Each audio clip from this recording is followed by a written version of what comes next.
ఈ వాక్యాన్ని వీక్షిస్తున్న సహోదరి సహోదరులందరికీ క్రీస్తు పేరట వందనములు.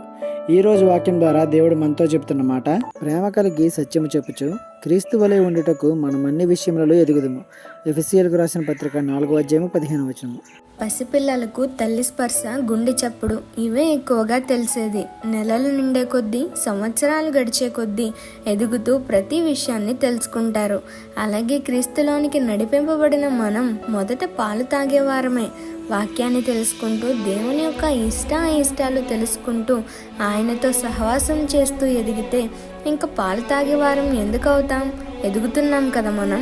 అందుకే పౌలు అంటున్నారు, తెలుసుకుని ఆగిపోవద్దు, ప్రేమ కలిగి ప్రవర్తించండి, సత్యాన్ని ప్రకటించండి, క్రీస్తు వలె ఉండడానికి ప్రయత్నించండి, ఇంకా అన్ని విషయాలలో ఎదగాలి మనం, జ్ఞానం కలిగి జీవించాలి మనం అని. దేవుని వాక్యం ఎంత తెలిసినా ఏది మంచి, ఏది చెడు, ఏది దేవుని చిత్తం, ఏది దేవుని చిత్తం కాదో తెలుసుకోలేకపోతున్నావంటే నువ్వు ఇంకా పాలు తాగే స్టేజ్లోనే ఉన్నావని తెలుసుకో. అక్కడి నుండి పైకి రా, ఎదుగు దేవునిలో బలంగా. నీకెంతో సమయం లేదు, ఉన్న ఈ కొద్ది సమయాన్ని వినియోగించుకో. ఈ చిన్న స్వార్థ పరిచర్యలో మీ సహోదరులు. God bless you. ఆమేన్.